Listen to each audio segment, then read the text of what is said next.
when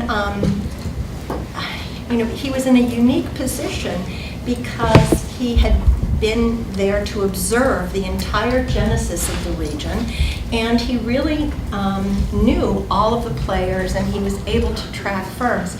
He gave us a list of 1,800 firms, which we've grown now to over 4,000. We keep sort of adding firms. And what we're trying to do is to capture the universe of all of the activity.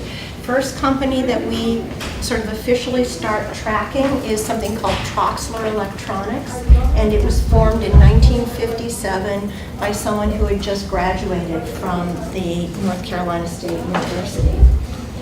And so, really we think that, this is just an interesting story that has not been told. And so really many people who try to replicate the RTP think it's all about building a science park. You just build a science park and the rest happens naturally. But we have many observations. Josh Lerner has a book called The Boulevard of Broken Dreams. And what he finds is it's very difficult to replicate these kinds of activities, that there is something inherent that goes on in a place. And so really, Nicola and I have been trying to understand, why is the region successful? We know it has to do a lot with attracting the large R&D labs of multinational firms, but then also there's a transition point. There's an inflection point when suddenly entrepreneurship becomes more important, and there are many institutions, many quasi-public entities that are created to try to promote entrepreneurship. And then also the question, why isn't this region more successful? What are the things that have limited its growth? And so really, there are so many studies and so many contradictory findings in the literature, and I think much of it is due to the fact that people study regions and they go in and look at a cross-section. They say, what's happening right now? And then they try and tell a story around it. So what we are doing is trying to do a deep dive on this one region, multiple technologies. Not all industries and technologies have been successful, but we are trying to sort of trace this development over time. And so really using this firm level data, and then using overlays of different policies, different data about organizational development. And so we call this firm forensics, and we have really a lot of undergraduates. I'm very proud that my undergraduates are in demand at consulting firms because they have learned really valuable skills in being able to work with this database. But we start with firms, and with firms we look at the year that they were established. And this gets pretty tricky. It seems like that should be a very simple thing. But firms are like people. When they're young, they want to be older. And when they're old, they want to claim that they're younger. And so establishing what is the true date when this entity started. And then also, as we've started getting data from incubators and from other sources, when does something become a firm? We have many things that are just sort of projects, and people will pitch something at a business plan competition, or maybe they'll even go to an incubator, participate in an accelerator, and then they disappear. So our organizing principle is that the entity should have filed for a license with the North Carolina Secretary of State. And so that is really, that makes them legitimate. It gives them the ability to do business in the state. So that is our criteria. And we track really sort of it's firm by year. And so we use the NETS data. Are any of you familiar with that? The National Employment Time Series. And so this is data that is actually the underlying backbone is the Dun & Bradstreet data, and a guy named Don Walls has disambiguated the records to create a time series. He cleans it, and it's a pretty good source. And it also tracks different sort of, whether you have an acquisition, whether you have a change in ownership. and also a change in address. And so we're able to track that over time.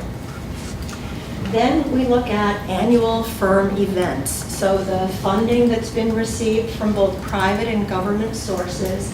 And to put this together, we're using over 30 sort of sources. So for government funding, we not only know different programs that are available through the state of North Carolina, but also we have data from the SBIR programs at NIH and NSF, and so sort of tracking this and organizing it. Liquidity events, and so then also institutional supports, and just trying to collect data from as many sources as we can. So sort of I think another thing in the literature is people will look at a specific program, the SBIR program, or they'll look at an incubator. And the results are wildly differing because we're not controlling for the fact that, well, you might do better if you get an SBIR and you're in an incubator. So that there is a sort of an interaction between these different dimensions, which we should be able to look at. But, Oh, I just had one question. Yeah. You talked about how you found the government funding. What about the private funding? What are your sources Private to funding. understand that? So we have an angel network, and so they have shared data with us. We also use venture economics, and so that gives us some data. We also then, so Martin Kenny, who's at UC Davis, has an IPO database, and he then traces this back to see who invested in the company, so he shared his data with us. The other thing that was quite a surprise to us is we got from one of our partners a list of corporate VC. And what we found from that was that this is an area that doesn't seem like it gets a lot of venture capital investment, but disproportionately we're getting more corporate VC investment. And that then affects also the number of IPOs, because with corporate VC, you're more likely to get a merger or an acquisition, really an acquisition. And so it changes the dynamics. And we keep saying, like, how does this compare to other areas? And it's hard to get that kind of data. But really, we have been pitching this to people in the region and saying, this will be a resource. And so we have funding from the National Science Foundation to study this, but we also were able to get a cyber-enabled social science research grant to build this data infrastructure. And so it is something now that we will be able to share with other regions. So I think that the power of being able to sort of know on the ground what's happening immediately is very important. We also, now we're doing it manually, but we scrape the web for events, new product announcements, drug trials, and then entered these in as sort of benchmarks of progress. We also look at founders and where the founder was previously employed, their work history, and so just a sort of a huge effort, and something I think we've been working on for 7 years now. But I think it allows us to look at things rather uniquely. And so this is just a visualization, and you can see in here the way the area populates over time. And so these are the biosciences firms, and these are new entrants. And so we sort of keep, sort of trying to look at this both as a temporal dimension, but a spatial dimension, and then also something that is specific for different industries. And so, this idea of studying a region by studying firms, I've looked a lot at university technology transfer and university technology licensing, and it was rather humbling to realize that the university licenses, the university sort of formal spin-offs, really paled when we compared it to corporate spawns. and that, we're sort of orders of magnitude difference. And so that the universities, even in a place that's called the Research Triangle because of the 3 universities, the amount of entrepreneurship was not very significant. And that's actually my second point. My first point is that when we looked at university licenses, we didn't have many, but we had a lot more entrepreneurial activity coming from faculty and staff that bypassed the technology transfer office. And students, so their sort of immediate last activity was being a student at the university, and then they start a firm. Then again, while I think I went into this thinking that this was sort of planned, there was a vision, and then it was more of a top-down activity. Really, this was very bottoms-up. And what we see about policy is that it was adaptive, and that the state, local government, and these different support agencies were adapting and adding programs as they saw deficits in the local entrepreneurial ecosystem. And so really we are coming at this saying that regions are socially constructed, that this is not sort of deterministic as people who study evolutionary processes in biology might want us to believe, that there is something about human agents and their interaction with the environment that can position places on a higher trajectory. I think that I've done a lot of work looking at universities and found universities are necessary but not sufficient to have technology-based economic development. I think we don't have much of an appreciation about the role of public policy. And then also as I looked at this, I realized that we know very little about the role of large corporations. And so when we think about the way that they spawn new firms, I mean, again, that sounds sort of biological. But what I want to argue is that firms can behave in different ways that then affect the vitality of their local region. And so that the fortune of regions and firms are intricately linked in ways that I think are worth exploring. And so really I think that firms are a missing actor in our consideration. There's very little literature on this topic. And for a long time I've been investigating the logic of knowledge spillovers, right? So we believe that agglomerations of resources create knowledge spillovers, and that those knowledge spillovers will lower the cost of inventive activity. It's sort of the simple overview of this. And if you believe in this logic, what it suggests is that firms that are located in agglomerations are getting an inherent transfer. It lowers their cost because they're in that location, that they benefit. And the literature has been preoccupied with sort of demonstrating that.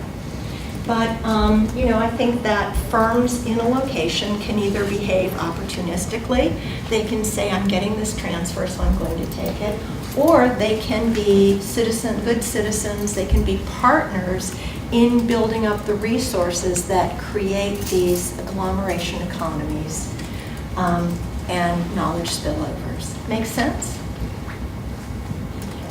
I know it's after lunch. So in my own work, I've become very preoccupied with the idea of extra market motives.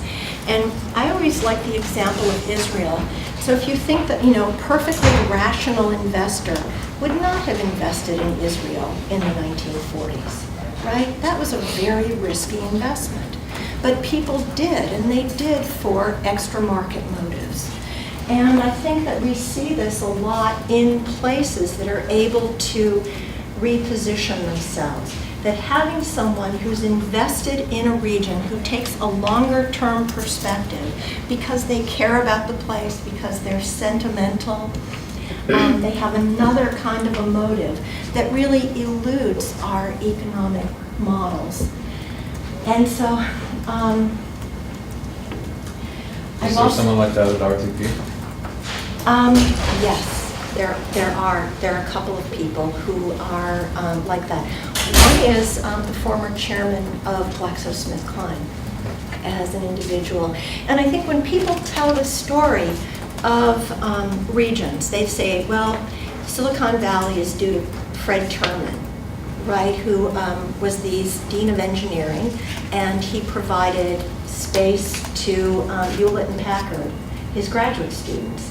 He encouraged them to start a firm. And so in Austin, they talk about George Kosmetsky, again, as this kind of key individual who was very influential in investing and having a vision. And I think the critical thing is that we can generalize, and rather than this being a story of individuals, it is a category of people who have this sort of additional motive in shepherding a place. And so it's a surprise because it wasn't at the university, and that's actually Erin, a good point, because I think this is why we started thinking about corporate strategy too. I also have done this work where we think about local champions really hard, like how do you know who's a local champion? So we have a couple of papers on what we're calling deal makers. And so deal makers are using social network analysis, people who are connected with 4 or more boards in a region. So they live locally and they have these local connections. And so we've been able to demonstrate that adding a deal maker to your board has a positive effect on firm performance. But also when, sort of going back to early work, Annalise Saxenian and her work on regional advantage, she's saying, well, why did Silicon Valley excel while the area around Route 128 in Boston really did not have the same kind of explosive growth? And she chalks it up to local culture. And that's a really difficult thing to study, to try to get at. But I think that there is something about that.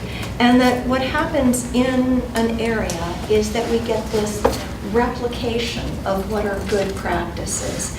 And so Fairchild in Silicon Valley really came out of Shockley Semiconductor.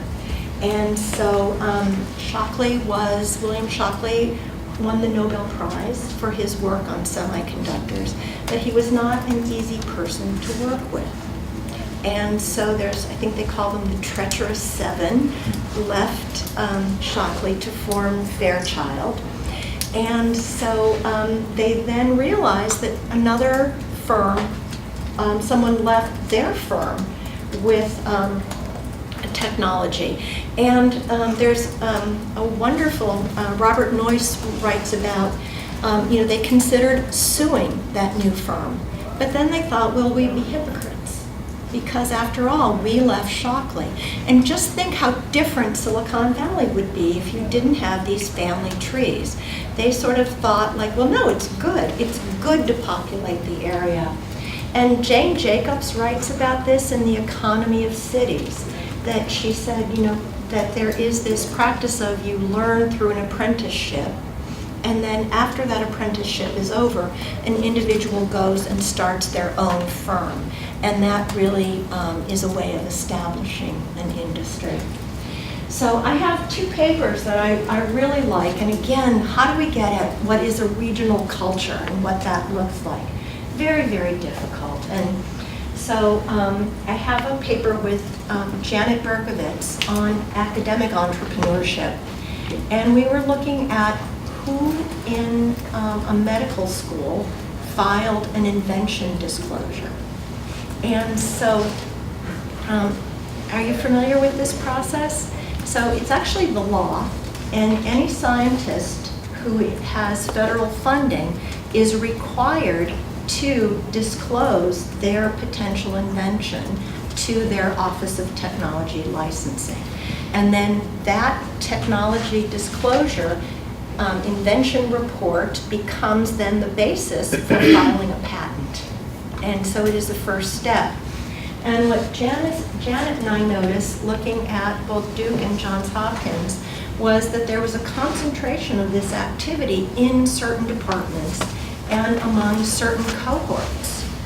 And so associate professors in cardiology were patenting a lot and were filing these invention disclosures and starting companies. And then at Johns Hopkins, it was senior faculty in ophthalmology.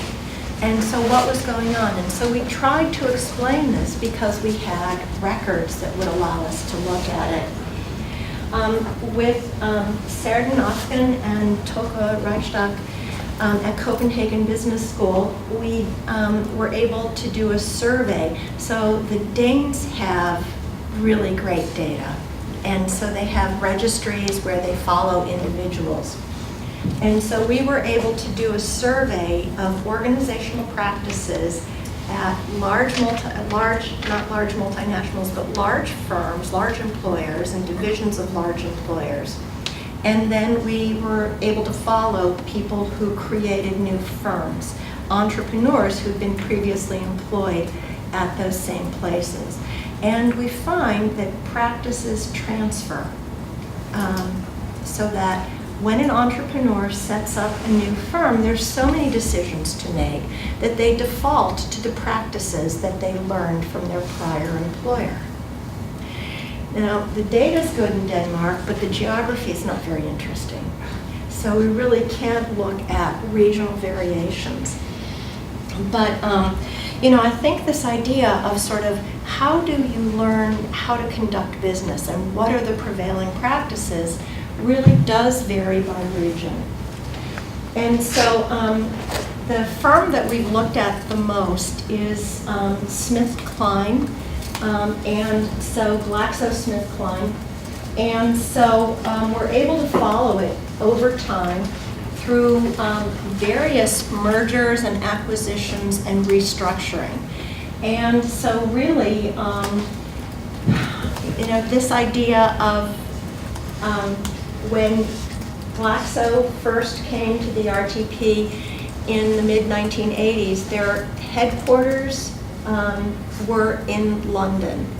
And so rather than investing in a corporate jet, they bought a jet that they gave to American Airlines so that there would be an international flight. And so, that sort of simple decision, right, was, sort of critically important to repositioning the place. And so this is just something where we're tracing when new companies were formed. And again, entrepreneurship is a relatively rare event. We've interviewed a lot of individuals who started out, and so then this is the sort of 1995 merger between Glaxo and Burroughs Wellcome. And at this point, many of the people who were laid off or made redundant or even offered generous severance packages didn't think of themselves as entrepreneurs. And they just really wanted to stay in the region. Their options were either to go to a place like Boston or to the Bay Area, where their costs would have been a lot higher. And so they were really trying to stay in this location. And then we sort of have, other sort of this catches on. 2000, there is another merger and then a restructuring with significant layoffs. Now the interesting thing is that we call this sort of first group, probably up until about 2001, the white coat companies. And so these were entrepreneurs who were able to, when they left, take a technology with them. Many times we have an entire lab that goes and they form a company. And Glaxo was supportive of this. And so Glaxo is at that point able to afford to be generous because they have Tagamet, and so they are very, very profitable. But they liberally licensed their technologies. And as they were getting rid of some of their locations, they had this problem of what to do with the excess lab equipment and furniture. And so you would imagine, like, one of the things you do is you sell this for pennies on the dollar, right? And you don't care where it goes. They decided they weren't going to make much money. Why not just give it to their former employees? Why not have auctions to make this available? In that case, these resources and assets stay in the region. And also, another interesting thing that was going on at this time, which was that pharmaceutical companies were going through, I think, a strategic reorientation where, while they used to do things in-house, this was a time when they were engaging in more outsourcing. And so all of these former employees are able to contract with Glaxo. But the story is that they don't sort of stop with contracting for Glaxo. They then move on and do contracting with other entities. And so one of the most successful is a firm called Magellan, which does manufacturing formulary. And so these are medicinal chemists, and they take something that has gone through and gotten FDA approval, and they look at how you would manufacture it for mass production. And they come up with a production process. And so from sort of Glaxo as their lead customer, they then are able to expand and to serve an international market. And so later on, we get what we're calling our white shirt entrepreneurs. And so later on, people are much more likely to come from middle management. They're much more likely to partner with people from universities and sort of say, you have some science, but we have some know-how. Let's work together. And so, very sort of interesting, these connections. And so I think that there is something about firm strategy and this idea of placemaking. And really, we can see that, strategy can facilitate entrepreneurship. Large firms can behave in ways that really promote entrepreneurship. And so by simply not enforcing non-compete agreements. So there's some really nice scholarship. Deborah Strumsky and Matt Marks have looked at this. And so this is something that an individual firm can either decide to pursue and bring a lawsuit, or they can let this go. Also, severance packages. And so severance packages, again, provided a way for the firms in Glaxo to really, it was a cushion. It was a way to stay in the area, to look for something else, because the severance package was generous. We also, within the same region, have had notably Nortel. So Nortel gave no severance packages. And so they closed, and not only did people not get a severance package, but they lost most of their retirement. And so we're not seeing any spawns from Nortel. The idea of skunk works, and so another thing that Glaxo did was they opened up some of their labs. They said to people, well, we know that we're going to lay you off, but hey, use our facilities to try to see what you might come up with. And so many of the entrepreneurs that we've talked to have benefited from that.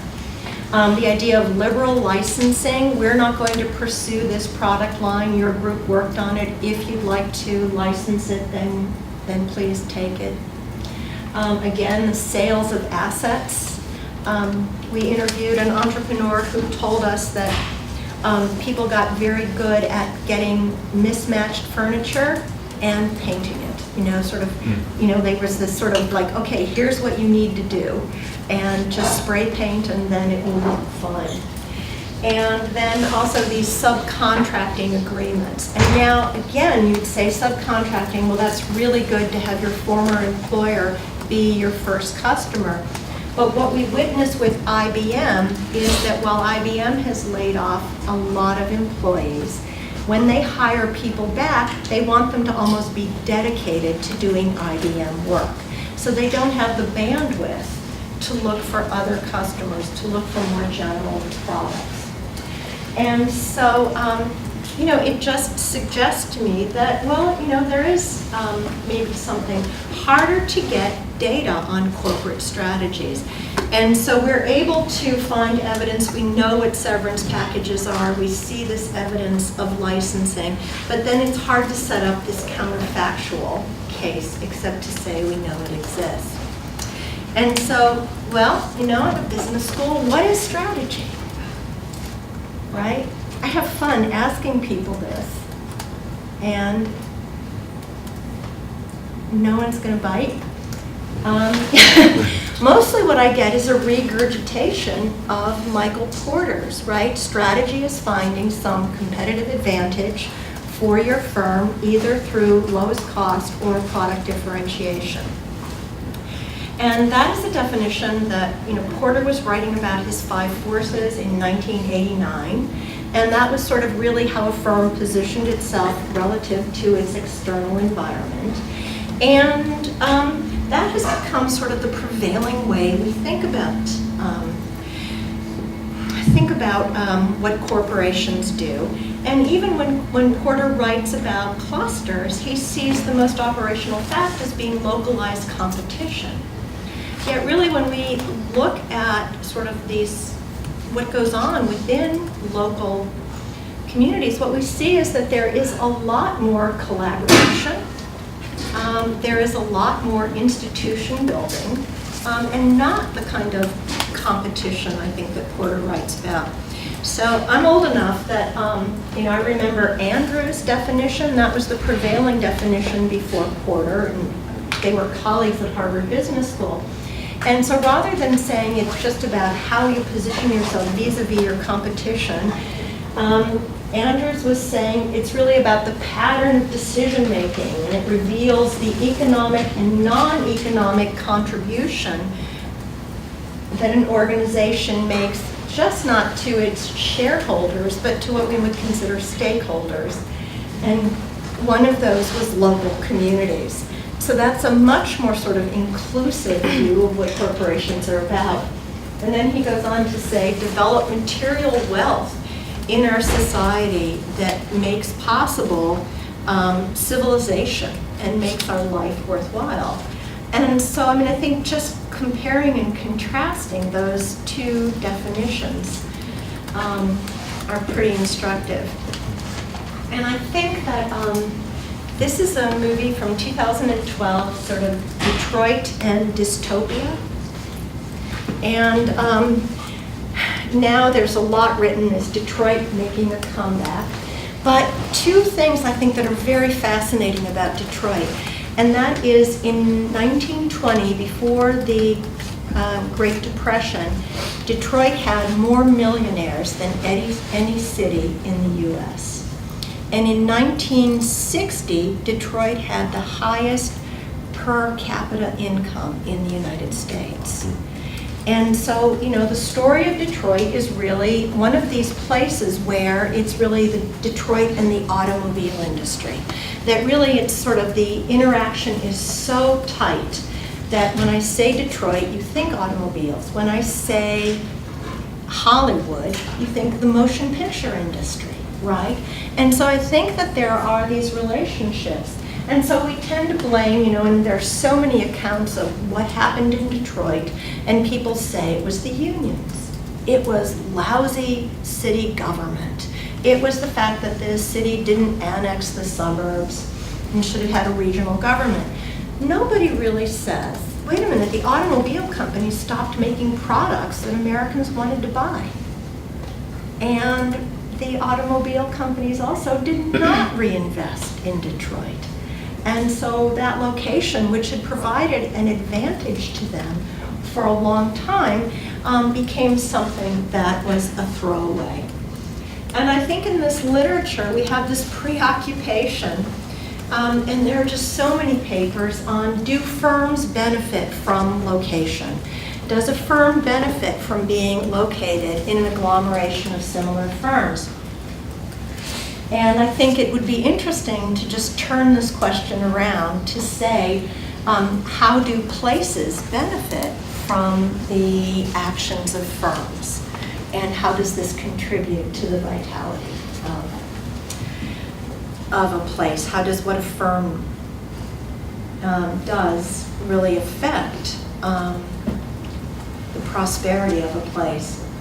And so again, some of the things that we're sort of playing with is I don't think we have good theoretical models for the evolution of place. And right now, I'm certainly a Schumpeterian and an evolutionary economist in my thinking, but I believe that these sort of biological metaphors break down at a certain point, and that the critical thing that differentiates regional economic growth is human agency and the ability of people to interact and change their environment.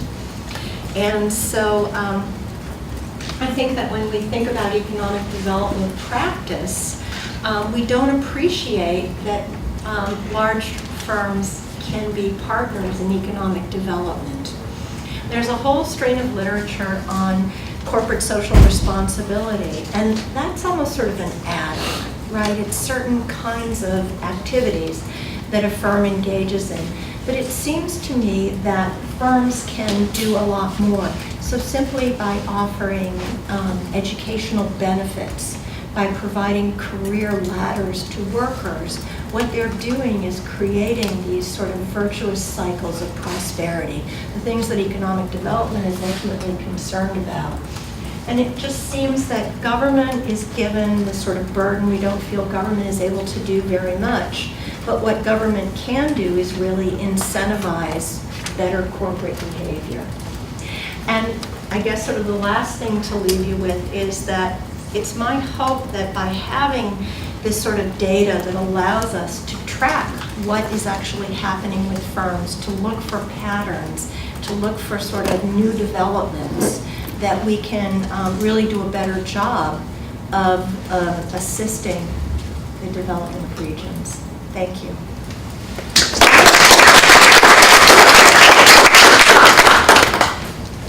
Take a few questions. Sure. Yeah.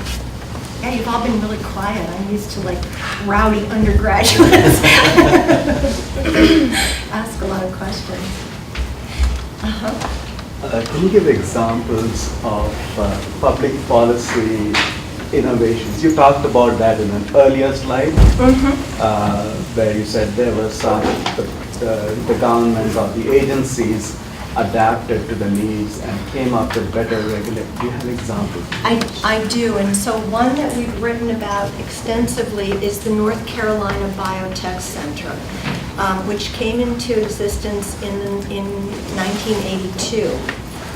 And so Nicola Lowe and I have written a paper where we look at the Microelectronics Center in North Carolina and then the Biotech Center as two contrasting examples. So they came out of the same report and they were targeting different industries. And so the Biotech Center was set up. And if you realize, like, in 1982, very few people even knew what biotechnology was. And so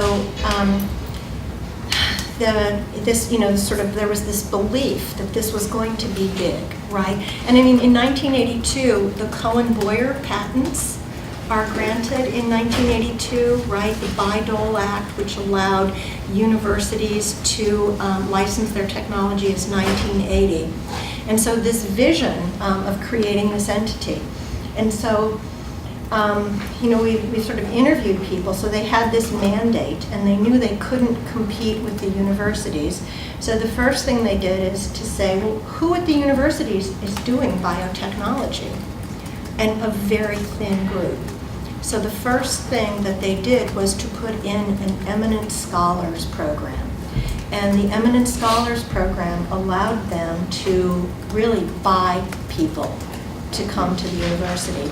One of the people who received this eminent scholars award was Oliver Smithies, who goes on to get a Nobel Prize. And so again, that sort of like, well, we need to build up our resources. We need to build up our capacity. So the Eminent Scholars Program was something that they started with. And then they recognized that, well, wait a minute, we're starting to see these entrepreneurial firms. What do the firms need? And they thought, they were very active in taking these Glaxo employees and providing them with training programs, helping them. And then there was a point in, I think it's 1992, this is another paper where we trace this, but they realized, well, we don't have enough venture capital in the area. What we need to do is to try to bring venture capitalists in. We need to have showcases. And so that's why, it's very adaptive. It's not sort of a long-range plan. And as we've asked people, well, how did you know that you needed this? And they say, well, by talking to the entrepreneurs, by sort of understanding what are your limitations. And so, it is this sort of kind of fascinating move.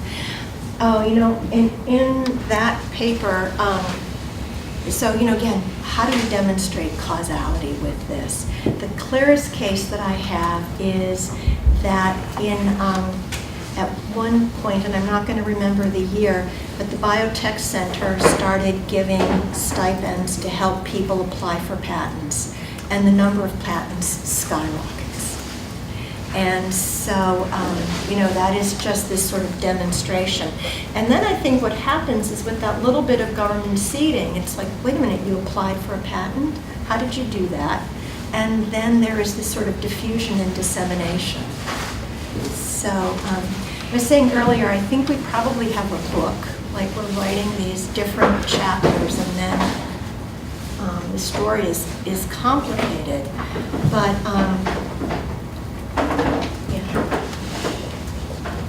yes. Where did the culture of entrepreneurship come from in the Research Triangle area? Because that's like Yes. new, right? There was nothing there. Right. And I mean, what you showed was basically some companies laying people off, and they kind of are forced to. I mean, is that what brought it about, or were there other things?